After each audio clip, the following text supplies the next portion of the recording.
Hey, welcome from Komando.com. This is Komando on Demand, where we talk to industry movers and shakers to keep you up to date on everything digital. First up, I'd like to say a quick thank you to the partners who help make these Komando on Demand podcasts possible.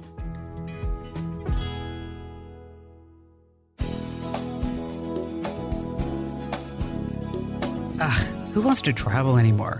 I mean, who wants to stand in these mile-long security lines and take your shoes off, go through that scanning process? You got to wait endlessly to check in your luggage. And let me just tell you, some people smell. And then there are the people who are sick. Ugh. All right, you may not have to do this anymore, because here's the latest buzz about technology from some airline movers and shakers. Your iris could be your boarding pass. Facial recognition could be your boarding pass, ultimately removing the need to do document checks for people who are already in the system. Next year, we may be using passive iris scanning, which allows you to be identified as you are coming into the lane. From the time they walk in the front door, you can actually track the passengers, check the queue times. You can follow where they're going. Your travel experience, well, at the airport anyway, is about to get way better, or maybe just different. Thanks to the latest technology, airports are getting major upgrades, and there's some really great stuff on the horizon. We're talking about amazing high-tech things that will basically let you walk right through the terminal and onto the plane without all these hassles anymore. You may not even have to deal with TSA at all. Yes, could you imagine? It's everything that you need to avoid holiday airport stress on this week's Komando on Demand.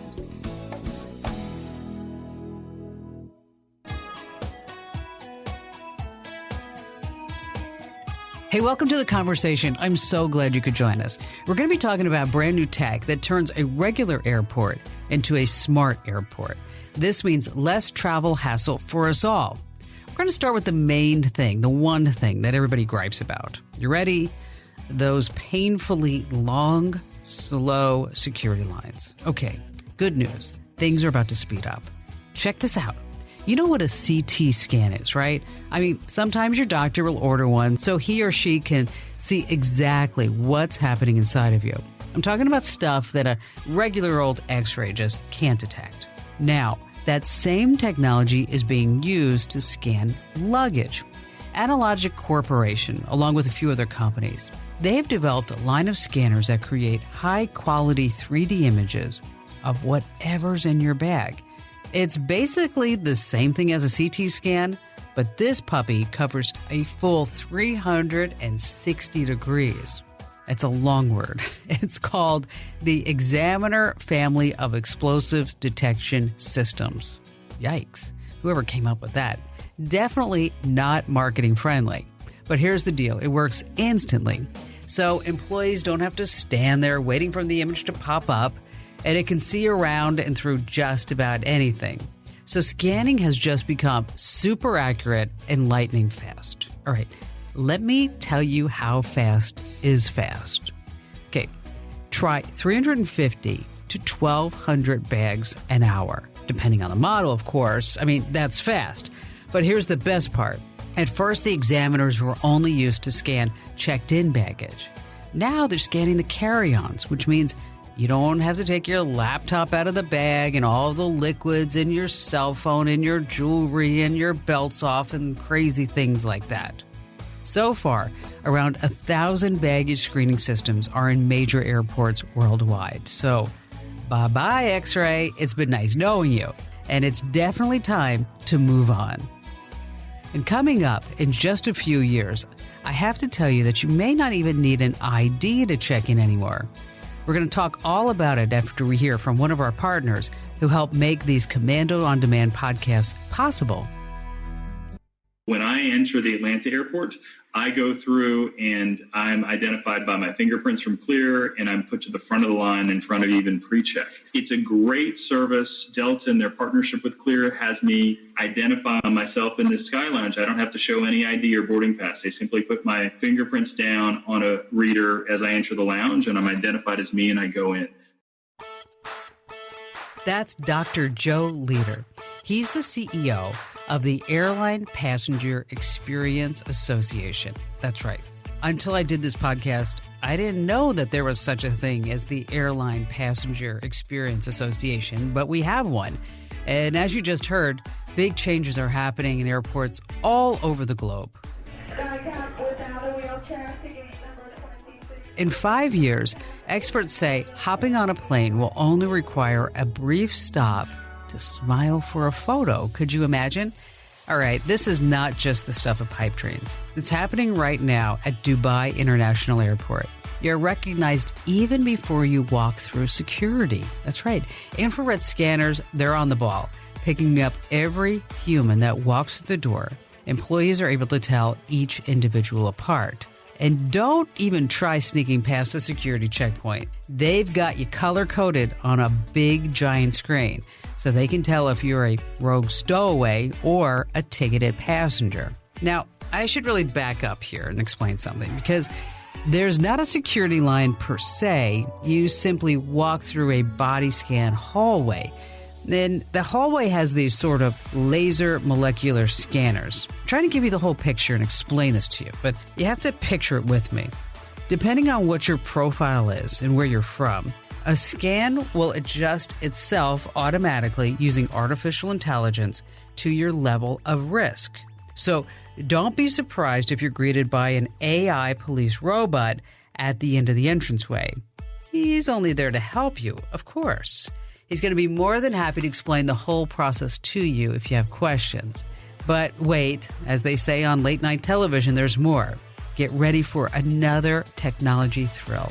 You can opt to be automatically checked in with biometrics, facial recognition scanning, your iris patterns, and fingerprints. It sounds pretty complicated, but it actually goes by pretty quickly. And here's the kicker. A biometric token installs itself automatically on your cell phone. And then this biometric token is now going to serve dual purposes. It's going to be both your boarding pass, yeah, I know, I am always afraid of losing them too, and also your ID. So you get a two for there. It's very cool stuff. But there's some icing on this tech cake. Dubai has a Tesla car that is basically your security check and chauffeur all in one. It's really cool because all you have to do is put your bags in the trunk and get in the car. I mean, think about this. All this is happening in Dubai, and here in the United States, we're like schlepping our bags on all these different lines. Okay, back to the Tesla. It weighs your baggage. It scans your body. It drops you right off at the gate and then drops off your luggage. Wow, red carpet treatment here. Or should I say, are you ready for it? Infrared carpet. That's right. The only stall factor would be if your risk factor is high, you're going to actually have to speak to and be interrogated by a real human being. So if you're traveling alone or if you're from a country known to produce terrorists, you are going to be labeled a higher risk. But I don't think you're a terrorist, so you can enjoy the walk-in and fly technology. It sounds pretty amazing, and if you go, I definitely want to hear about it, because after I was putting together this whole podcast, of course, everybody wants to go to Dubai. Well, now I want to go to Dubai just to see the airport. Another great airport for tech is located in Eindhoven.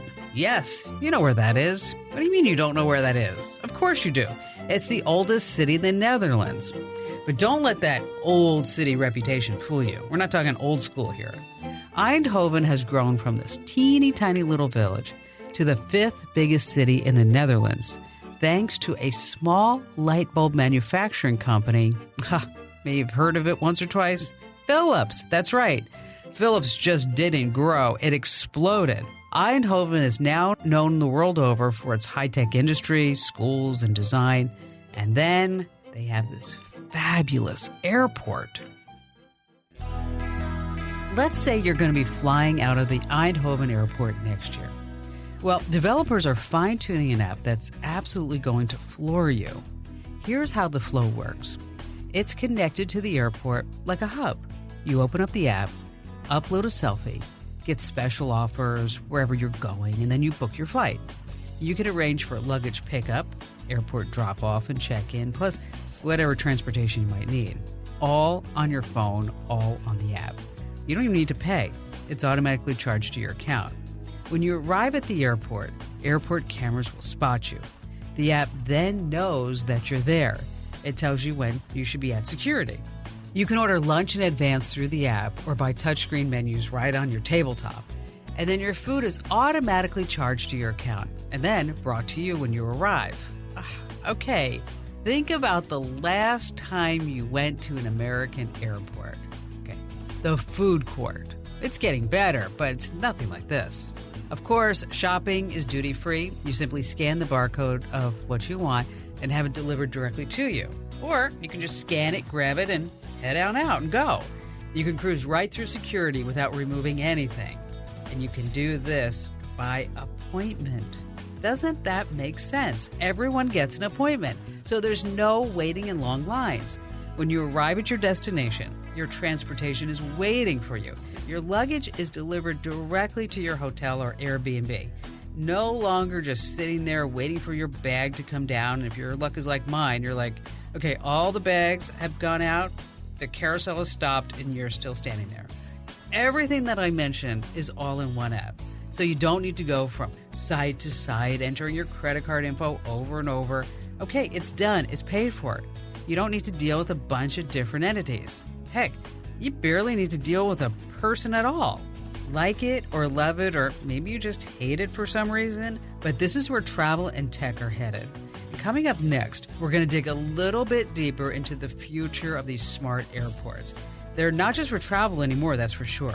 But first of all, let's take a moment to hear from our friends who help make this podcast possible.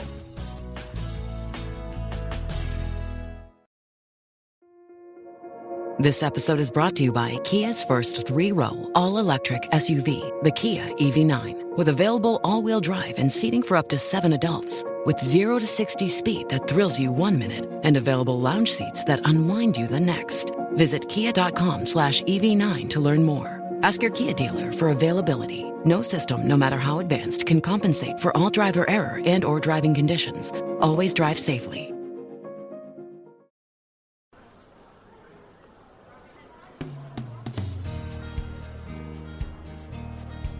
All right, welcome back to Komando on Demand. You have to start thinking of airports as living labs. In order to make our lives easier, airports are spending big bucks to adopt next-generation technology.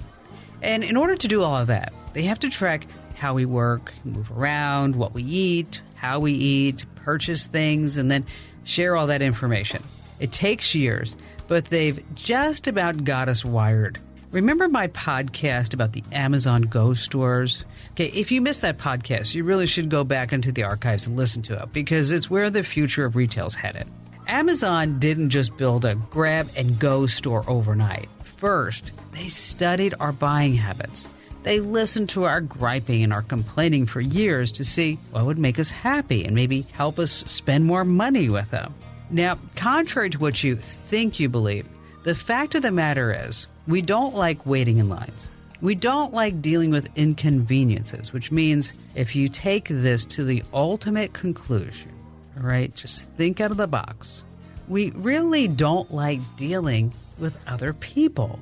As much as we think we like people, in the end, we want what we want when we want it. Okay, that's it.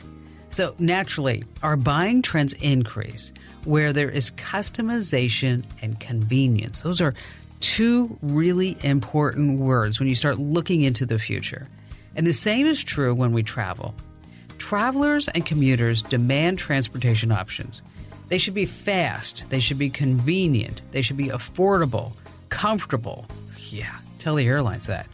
And they should be clean. Another one for the airlines. I mean, have you actually ever looked at the airplane seat that you're sitting on for hours? It's disgusting.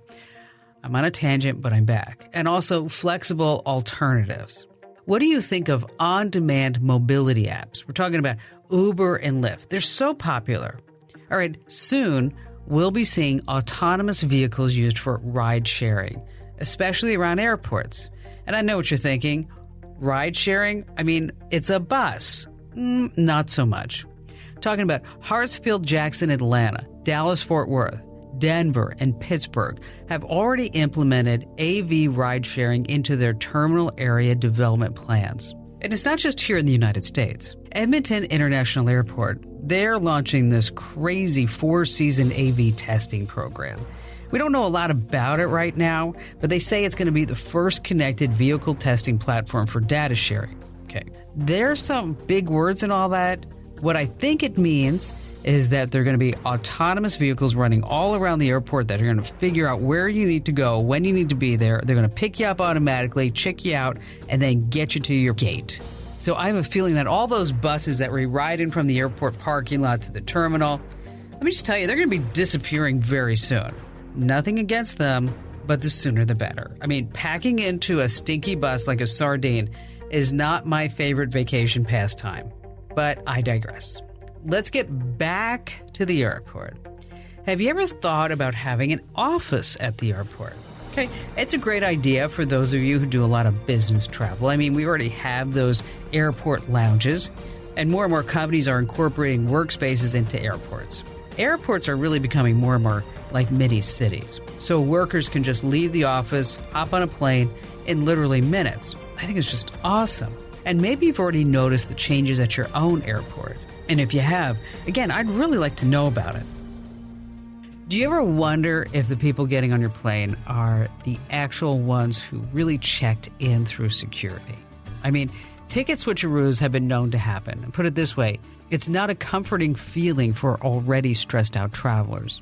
Well, now it's going to be more difficult to do a ticket switch, thanks to a new high-tech procedure from the U.S. Customs and Border Protection Agency. And of course, we always shorten that up because it's a government agency, otherwise known as CBP. All right, here's how it works. Your airline pilot may ask to scan your face before takeoff. I know it sounds a little weird, but don't be surprised.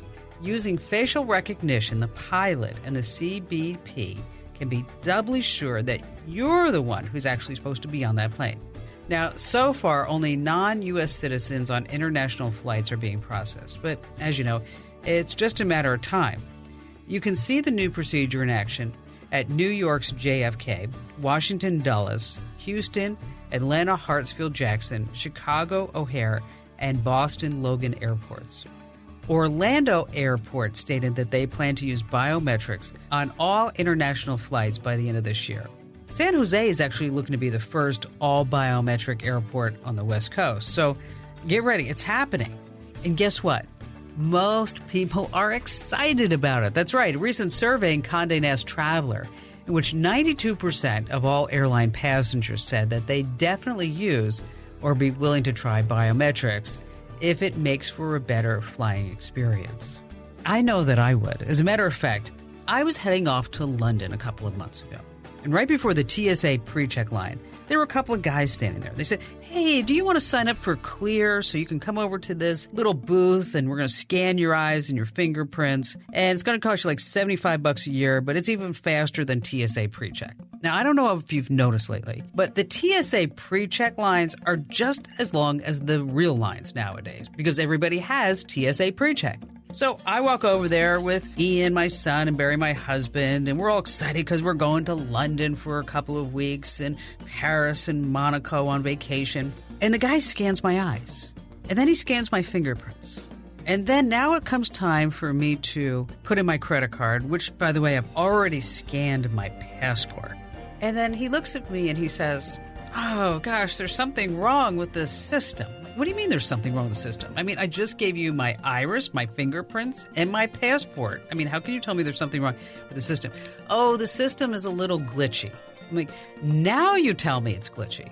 So somewhere in that database, they have my biometrics. So if you are ever at an airport and some guy takes you off to the side and says, would you like to do this? Kim's tip. Make sure that your credit card works in the system and make sure the system isn't glitchy before you give them all of your personal data. Because biometrics can speed things up. British Airways claims it can board 400 passengers. Think about that, in 22 minutes using biometric boarding gates. That's half the normal time. Lufthansa boarded around 350 passengers in 20 minutes. It sounds like a total win-win. Of course, there are always the privacy issues, and some people are creeped out about the government having this one big database, and what if somebody hacks it? And as I mentioned before, there are bugs in the machine, because a lot of this tech is still in testing phases. But as with all technology, it's improving as it goes along. So if you see biometric IDs, fingerprints, iris scans being used on airport trams and duty-free shops and the hotels and restaurants, and of course at your departure gate, if TSA security lets you keep your shoes on, don't be surprised. It's all part of the plan to save you time at the airport. Time for, say, shopping, eating, spending more money. That's what it's all about. And see, if you always follow the money train, you get to the bottom line. And here's some good news. Airports no longer have like those boring little museums anymore, or the chapel. You know, that always makes me nervous when I'm at an airport and I pass the chapel. Doesn't it make you nervous too? It's like, okay, should I stop and say an Our Father because something bad is going to happen? I mean, anyway. Walls and windows are coming alive with video. Some of them have these interactive displays that respond to gestures and touch. And if you're into virtual reality, you really should get ready for airports to start projecting virtual content right in the air. You can expect these incredible new experiences as airports seek to be smarter, safer, and more inclusive for all types of folks. I think Michael McElvany from the Lehigh-Fisher Strategic Planning Group sums it up perfectly. I think the really cool thing about technology today is that it allows you to integrate all the functional areas of the passenger experience in the airport. All right, and let's talk about endorphins. Endorphins are good for me. Endorphins are good for everybody at our studios. Endorphins help us work harder to give you more quality content that you want on demand. So how can you give us more endorphins? Oh, I knew that you would ask that. Thank you. We want you to like or share our podcast. And this way our ratings go up, we get a rush of good feelings, and that's really important because you cannot discount the endorphin factor. So if you really like this podcast, be sure to give us a 5-star rating and a 5-star review. Oh, I can feel it. I can feel people giving us the 5-star reviews right now. My endorphins are going up as I speak. And for that, thank you.